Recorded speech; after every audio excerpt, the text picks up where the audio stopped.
Olá, diretamente de Dois Córregos, interior de São Paulo, seja bem-vindo, bem-vinda. E vamos então ao e-mail de hoje dela, que diz assim: André, ele sempre foi muito apaixonado por mim. Eu sempre senti que ele gostava mais de mim do que eu dele. E eu nunca tive medo de perdê-lo por ele sempre estar por perto.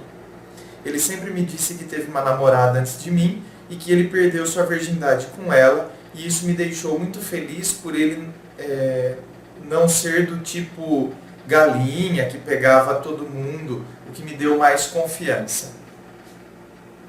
Inclusive, quando nós brigávamos e eu estava errada, ele vinha sempre atrás para nos reconciliarmos. Ele foi meu primeiro namorado e foi muito importante para mim, porém comecei a me sentir sufocada porque não tinha voz no relacionamento. Eu sempre escolhia tudo. Ele nunca opinava. Ele não tinha voz. Ele que não tinha voz no relacionamento, né? Então, você vê que coisa. Olha isso, né? Às vezes, a gente se sente... Por isso que eu falo que o equilíbrio é sempre a melhor alternativa. A gente buscar o equilíbrio em tudo. Aqueles relacionamentos em que você não tem voz, quer dizer, você fala, mas não se sente ouvido, isso aí é horrível. Só o que vale é o que a outra pessoa faz, é o que ela quer, né? Então, isso aí é péssimo. Você se sente um Zé Ninguém. Num relacionamento em que, na verdade, você sente que a outra pessoa é que não tem voz, ou seja, eu escolhia sempre tudo, ele nunca opinava, só aceitava, tudo que eu queria ele fazia, tudo que eu fazia ele aceitava. Isso se tornou chato e comecei a enjoar dele. Olha isso, gente. Por isso que eu digo que os extremos não dão certo. É a tal história, já usei esse exemplo, mas vale a pena repetir. A água, ela sacia a minha sede. No intervalo de um vídeo e outro, porque eu gravo tudo de uma vez só, eu sempre tomo minha água. Ou, às vezes, até no meio do vídeo, dependendo da duração. Eu tomo minha água. A água refresca a minha garganta, tomo meu chazinho de gengibre. Quer dizer, mas vamos pegar o exemplo da água, né? A água sacia a minha sede, lubrifica minhas cordas vocais e assim por diante. Agora, em excesso, ela pode me afogar. O fogo, na medida certa, prepara a minha comida, me esquenta e me protege do frio em determinadas circunstâncias. Quando você faz uma fogueira, em excesso, ele te queima. Ele te prejudica. Então, tudo que é usado de forma adequada, tudo quando a gente mede a medida certa das coisas, elas vão trazer sempre o quê? Um equilíbrio. Aquele relacionamento em que eu não me sinto ouvido, portanto a minha voz está ecoando à toa por aí. É ruim porque você se sente um nada. Você não se sente ouvido. Porém, aquele outro relacionamento em que tudo que você faz, tudo que você fala, a outra pessoa acata, quer dizer, parece que ela não se manifesta, não é isso? Tudo que eu queria, ele fazia. Eu que escolhia tudo. Você sabe que esse é um dos motivos, uma das coisas que eu sempre ouço em relacionamento. É sempre eu que tenho que escolher, é sempre eu que tenho... Sabe aquela coisa que parece que a pessoa, ela sente que ela está puxando a relação? Isso aí é uma coisa que incomoda muita gente. Grave isso aí no seu caderninho. No seu caderninho de equilíbrio emocional. Porque às vezes você acha que você... Puxa vida, né? Eu estou sendo o namorado perfeito, porque eu faço tudo o que ela quer. Quer dizer, e não vê que a outra pessoa está achando isso uma coisa horrorosa. Não, peraí, você precisa ter personalidade. Porque senão você se transforma, sabe no quê? Sabe o reboque? Não é assim, não é chamado de reboque? É reboque, né, gente? Que vai, o caminhão tem o cavalo e tem o reboque. Então, quer dizer, parece que a outra pessoa se torna uma extensão de mim, mas sou eu que puxo ela. Não, relacionamento, eu quero um outro caminhão do meu lado, com motor, que tem as suas cilindradas, que tem suas características próprias. Eu tenho as minhas, você tem as suas. Estamos caminhando. Eu não quero sentir que eu estou te puxando, que você é um reboque, você é uma extensão das minhas vontades. O que eu quero, você acata. O que eu quero, você faz. Vamos no cinema? Vamos. Sabe? Você não, a outra pessoa, ela não te instiga a fazer nada, ela não te convida, ela não te provoca. Provocação no sentido gostoso do termo, não provocação no sentido infantil. Ela te provoca, ela te convida. Sabe? Então, olha, por isso que eu falo, tanto um extremo quanto o outro não funciona. Eu era a pessoa mais segura de mim, autoconfiante, me amava e não tinha medo de terminar e perdê-lo. Eis que me surgiu a oportunidade de fazer um programa de intercâmbio. O programa chamava, nem vou especificar tanto o nome assim, um programa de duração de 1 ano. Conversei com ele e falei que queria terminar nosso namoro, pois 1 ano é muito tempo sem se ver, e não me sentiria confortável em vê-lo sair aqui no Brasil namorando comigo, sendo que todos os amigos na época eram solteiros. Ele não quis terminar. Choramos muito, eu até tentei mudar de ideia. Ele até mencionou em me dar uma aliança de compromisso, mas eu não quis e terminamos. Outra coisa para ser marcado aí no caderninho o caderninho emocional, o caderninho de apontamentos acerca de relacionamentos, apontamentos de relacionamentos. Uma outra anotação, cuidado, gente. Isso aí é outra coisa que eu tenho visto tanto. Quando a pessoa fala uma coisa, ele falou de me dar uma aliança de compromisso. Para! A magia! Quer dizer, como se isso então fosse resolver as coisas. Oh, a visão mágica, eu me ajoelho, abro a caixinha de veludo, vem um helicóptero jogando pétalas de rosas, e aí então, quer dizer, eu faço toda essa cena porque eu quero que você mude de ideia e perceba que não. Para mudar de ideia requer que a gente reflita. Não estou dizendo que a outra pessoa não possa mudar de ideia, mas não por causa disso, porque ela está se sentindo pressionada, por causa de tudo isso. Agora eu pedi um namoro, eu vou pedir... Mudar de ideia não são as circunstâncias ao redor ou tudo isso que eu quero fazer. É uma atitude interna, sabe? De reflexão interna. Tendo em vista que a pessoa tomou tal posicionamento por causa das conclusões nas quais ela chegou. Então, para ela mudar a opinião, tem que ser a partir disso aqui, tem que ser o mesmo procedimento. E não por causa do estardalhaço externo.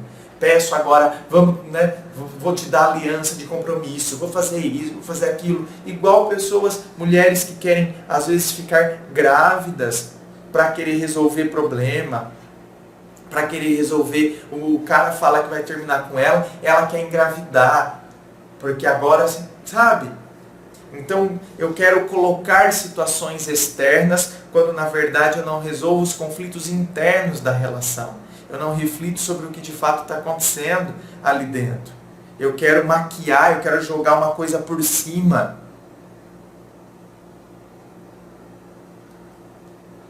Sabe, eu vejo essas coisas como se fosse assim. Sabe aqueles desenhos animados, né? Que tem um buraco no assoalho, aqueles sobrados,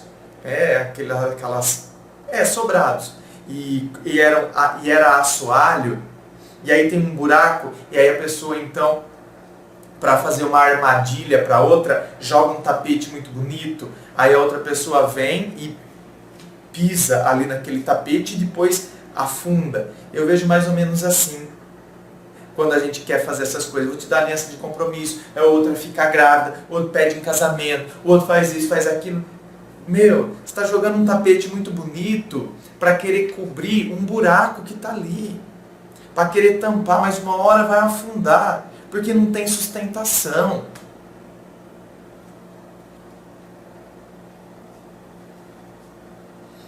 Nisso já fazia 2 anos que namorávamos. Ele sempre soube que gostava de aliança, mas nunca me deu, porque falava que deu para ex dele por falta de confiança.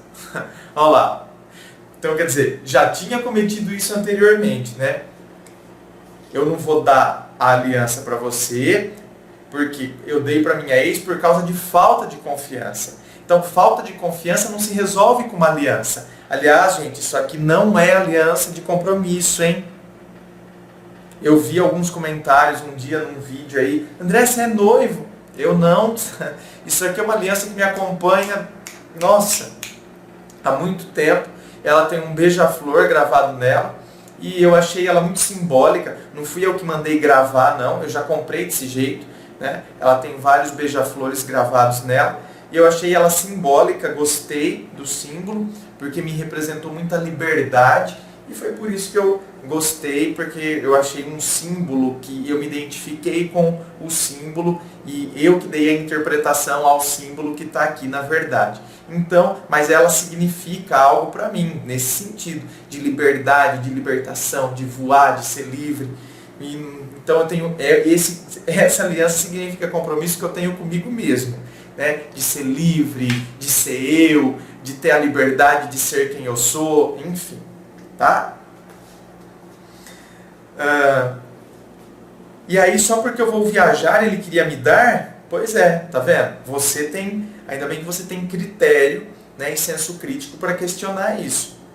Me pareceu que ele queria tentar me prender com isso. Pareceu não, né? É assim, né? Enfim, fui para a minha viagem solteira, bem na época de carnaval, e o programa que era para durar 1 ano durou 1 mês e 15 dias porque deu tudo errado. Eita, Lele! No carnaval ele foi para Muzambinho com os amigos solteiros, não sei se você já ouviu falar, não. Mas é um lugar extremamente de festa, bebidas, mulheres fáceis e amigos solteiros. Claro que ele ficou bêbado todos os dias e ficou com várias outras mulheres. Eu do outro lado do mundo, com meu mundo desabando, não fiquei com ninguém e nessa situação de desespero fui procurá-lo, pois sempre soube que acima de tudo ele era meu amigo.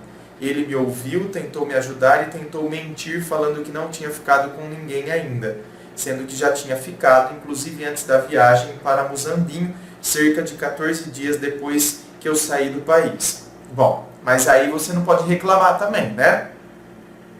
Tudo bem, 15 dias depois que você saiu do país, mas você já tinha terminado com ele anteriormente. Então, isso aqui, minha querida, não é assunto para entrar na pauta, né?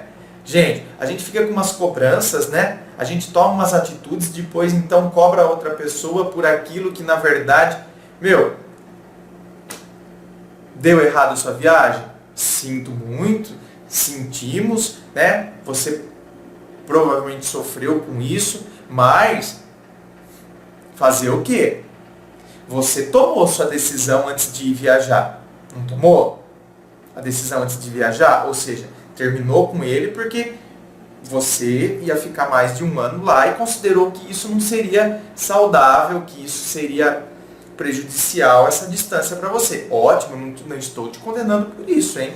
Acredito que isso aí é uma atitude, ao contrário, acredito que é uma atitude madura, ter essa sensibilidade de fazer essas análises, de perceber, não vai ser legal essa distância e tal. Ok, porém aí deu errado, minha querida, aí é que tá. Você não queria que ele não tivesse saído com ninguém, tendo em vista que você terminou com ele. Então, quer dizer, você terminou justamente para quê? Para que ele, então, ficasse devendo satisfação a você, se ele saiu ou não com alguém?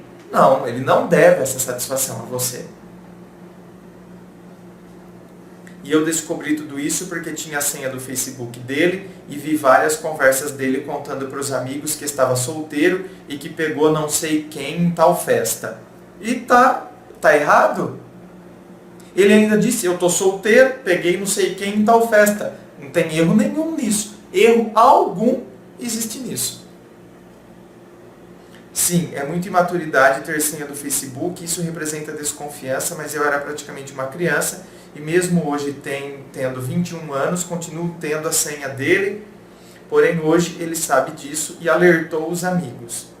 Isso me desabou. Toda aquela confiança em mim, autoconfiança e nele acabaram. Não sei por quê.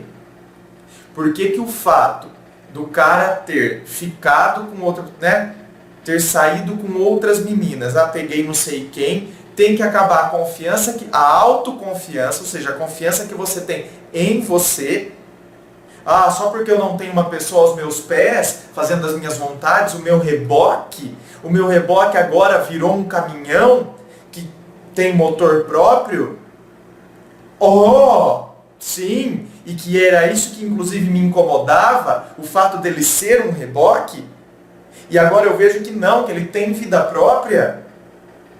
E que ele não fica mais atrás de mim, aos meus pés. E aí eu perco a confiança de quem sou eu, só porque a pessoa se descobre, só porque a pessoa se resgata. Não. Aí eu perco a confiança nele. Por que você perde a confiança nele? Ele não fez nada de errado. Nada. Ele poderia ter saído com a torcida do Corinthians inteira de mulheres. Entende? Formava fila, beijava. Não. Em momento nenhum ele foi. Até agora do e-mail, não. Para você perder a confiança, eu, sinceramente, meu povo, eu não entendo esse tipo de raciocínio. Ok? Não entendo. Para mim é um raciocínio incoerente. Não faz parte da lógica esse tipo de raciocínio. Não faz. Se eu terminei, terminado está. E eu não tenho que me intrometer no que a outra pessoa vai fazer ou não. Com quem ela vai sair ou não. Não está terminado? Se está terminado, é porque eu considero que a gente não dá mais certo. Se a gente não dá mais certo, é porque eu quero seguir minha vida, é porque eu fui seguir minha vida, e você vai seguir a sua.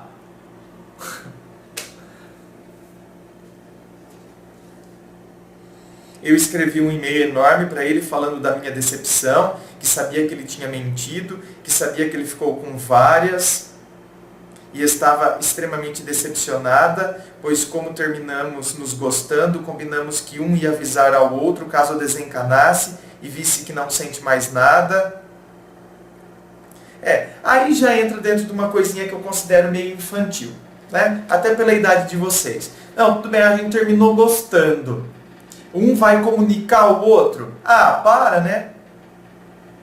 Um vai comunicar ao outro, quer dizer, eu tenho o seu aval para beijar alguém? Infantilidade. Então, quer dizer, você... Agora eu estou entendendo o fato da sua decepção. A sua decepção é porque, na verdade, ele falou que não tinha ficado com ninguém, quando, na verdade, ele tinha ficado com pessoas. Por quê? Porque a gente combinou que a gente ia, como se... eu vou dar meu aval para você. Não, pode ficar, vai lá, fica, cara. Sabe? Aí ia ficar aqueles joguinhos. Não, vai lá, vai ficar com as suas meninas lá. Vai lá sair com as suas meninas lá de Muzambinho, vai. Pode ir. Imagine você lá do outro lado do mundo, né? E ele falando, viu, eu tô indo para Muzambinho e eu acho que realmente então não dá mais certo entre nós. Eu vou ficar com uma menina hoje e tal. Vai lá ficar com as suas meninas. Eu sei que você deve tá ficando com alguém aí no seu intercâmbio. Aí ia ficar o quê? Com esses joguinhos? Com essas coisinhas tontas? Você vê que coisa? Eu não entendo essa lógica. É essa lógica que as pessoas querem estabelecer, realmente é uma coisa que não corresponde com a realidade. É por isso que depois a gente sofre. A gente cria determinados pactos que não são racionais. Que na realidade eles não vão acontecer. Então, não é mais fácil a gente encarar a real? Não, ó, estamos terminando, eu estou indo para lá, tal, não sei o quê, você segue sua vida, eu vou seguir a minha, tal. Se amanhã ou depois, quando eu voltar, se a gente perceber que ainda a gente tem chance, não sei o quê, aí a gente conversa. Agora, ficar com essas coisinhas aí, sinceramente, é fugir da realidade. É criar uma realidade paralela, é criar a realidade do mundo fantástico de Bob. E depois então eu me decepciono por quê? Porque aquela realidade imaginária nunca seria correspondida na realidade, e aí quando eu olho para a realidade, como eu deveria ter olhado antes, aí então eu me decepciono. Por quê? Porque aquele mundo fantástico de Bob faz assim, ó, puf, né? Puf. Mas ele já fez puff quando ele nasceu, né? Só que eu prefiro acreditar naquele mundo fantástico de Bob do que olhar a realidade como ela é. Nós conversamos quando ele voltou do carnaval e ali já começou a mudança. Ele estava completamente seguro de si, pois ficou com várias e viu que eu estava morrendo de medo de perdê-lo e desesperada para falar com ele e tentar reatar o namoro. Inverteu. Ele percebeu que ele é caminhão, que ele não é um reboque. Nós conversamos e decidimos voltar a namorar. Ele disse que foi uma atitude somente minha, que por ele jamais teria terminado. Porém, senti que os dois só voltaram por medo de um perder o outro. Que na verdade ele queria continuar na vida dele, não necessariamente com outra mulher, mas saindo com os amigos sem ter que dar satisfação. E eu queria ter certeza do que queria com ele, talvez conhecendo outro ou talvez sentindo a falta dele, o que não deu tempo de acontecer. Quando voltamos, o namoro virou um inferno. Eu fiquei completamente magoada com tudo, não conseguia mais confiar em nada do que ele falava, por ter visto as mentiras, tudo virou motivo de briga e de eu jogar na cara dele o que houve, e eu parei de confiar em mim, comecei a me rebaixar por tanta coisa dando errado ao mesmo tempo, me culpava por tudo e me sentia inferior muito fácil, aceitava críticas facilmente, o que não ocorria antes por eu ser segura e orgulhosa. Então, antes, né? Por que você era segura, orgulhosa? Só porque tinha um cara que você considerava que estava aos seus pés? Então, aí é que está. Então, o grande problema, gente, é esse. O motivo da gente se sentir seguro, da gente ter orgulho da gente mesmo, tem que residir em nós. Né? Às vezes a gente pode ter orgulho, tipo, das nossas conquistas, mas a gente tem que perceber que elas são fruto do que a gente faz aqui. Então eu conquistei isso, conquistei aquilo, fiz isso, eu passei, sabe, numa prova, num vestibular super difícil. Ok, então são coisas que me trazem orgulho, mas eu sei que essas conquistas, elas foram fruto do que nasceu aqui, nasceu do meu esforço, nasceu de mim, né, da minha dedicação, nasceu dos finais de semana que eu abri mão para ficar estudando para o vestibular, por exemplo. Enfim, tudo isso nasce da gente com a gente mesmo. Agora, quando a gente apoia a nossa segurança, então, nas outras coisas, eu apoio o meu bem-estar na conta bancária que eu tenho.